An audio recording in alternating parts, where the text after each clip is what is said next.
Hello दोस्तों, राधे राधे। स्वागत है आपका हमारे चैनल में।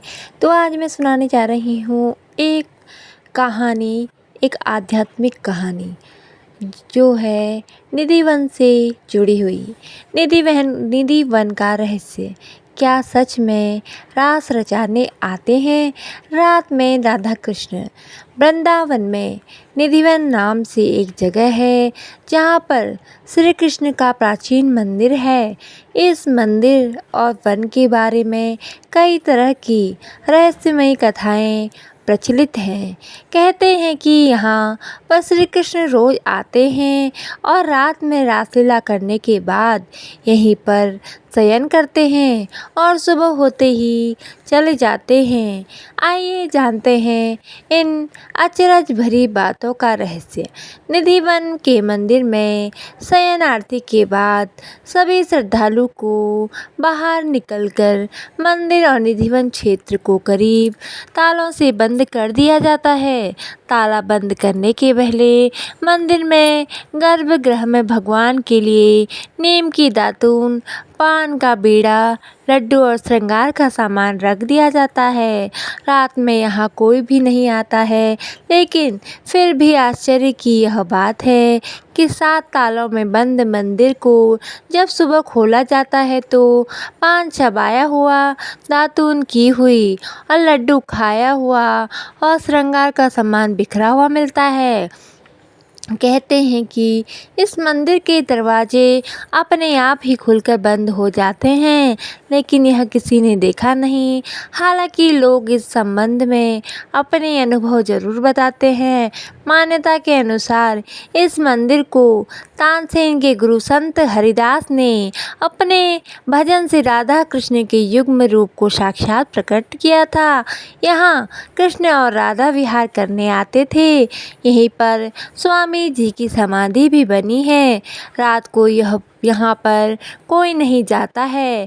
कहते हैं कि जिसने भी यहाँ पर रात को रुककर इस रहस्य को जानने का प्रयास किया है, वह सुबह बेसुध और अनासर सा मिलता है और 2 या 3 दिन बाद उसकी मृत्यु हो जाती है। शाम के बाद यह मंदिर बंद हो जाता है और यह भी कहा जाता है कि अगर यहाँ कोई छुपकर रासलीला देखता है तो वह अगले दिन पागल हो जाता है। रात में यहाँ कोई भी नहीं रुकता है। स्थानीय लोगों के अनुसार ऐसा वर्षों से होता आ रहा है। कुछ लोग इसे अंधविश्वास मानते हैं और कुछ लोग इसे श्री कृष्ण का चमत्कार। हालांकि यह सच है कि यह शोध का विषय ही है। यह भी माना जाता है कि इस मंदिर में भगवान श्री कृष्ण स्वयं रोज रात को खुद शयन करने आते हैं। उनके सोने के लिए मंदिर के पुजारी रोज पलंग लगाते हैं और जिस पर साफ सुथरी बिस्तर के ऊपर चादर बिछाते हैं। पान का बीड़ा, लड्डू और दातून के साथ ही श्रृंगार का सामान रखते हैं। लेकिन कहते हैं कि जब मंदिर खुलता है तो उस बिस्तर की हालत देखकर सभी अचंभित हो जाते हैं, क्योंकि उसे देखकर लगता है कि यहाँ कोई सोया था।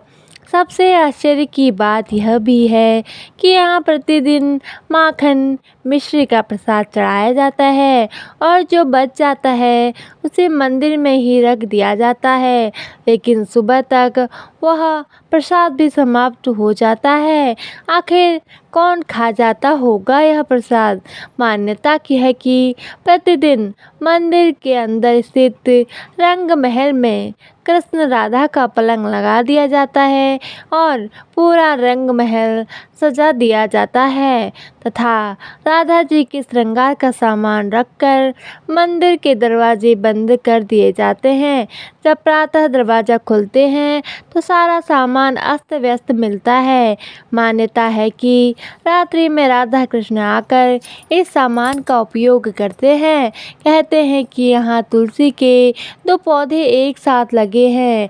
रात के समय जब राधा और कृष्ण रास रचाते हैं तो यही तुलसी के पौधे गोपियाँ बनकर उनके साथ नाचते हैं।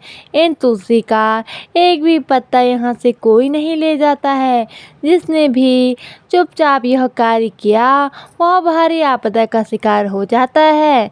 इस मंदिर के परिसर में उगने वाले पेड़ भी अजीब हैं। यहाँ के पेड़ की शाखाएं नीचे की ओर बढ़ती हैं। यह भी कहा जाता है कि रात में ये सभी पेड़ गोपियाँ बनकर श्री राधा और कृष्ण के साथ नाचते हैं और सुबह होते ही पुनः पेड़ बन जाते हैं। इन सभी पेड़ों को गोपियाँ ही माना जाता है। श्रीमद् भागवत के 10वें स्कंद में रास पंच अध्याय में भगवान श्री कृष्ण द्वारा शरद पूर्णिमा को यमुना पुलिन में गोपिकाओं के साथ महारास के बारे में बताया गया है। आज भी शरद पूर्णिमा पर निधिवन में ही यह विशेष रास लीला होती है, लेकिन कोई इसे देख नहीं सकता, बस महसूस कर सकता है।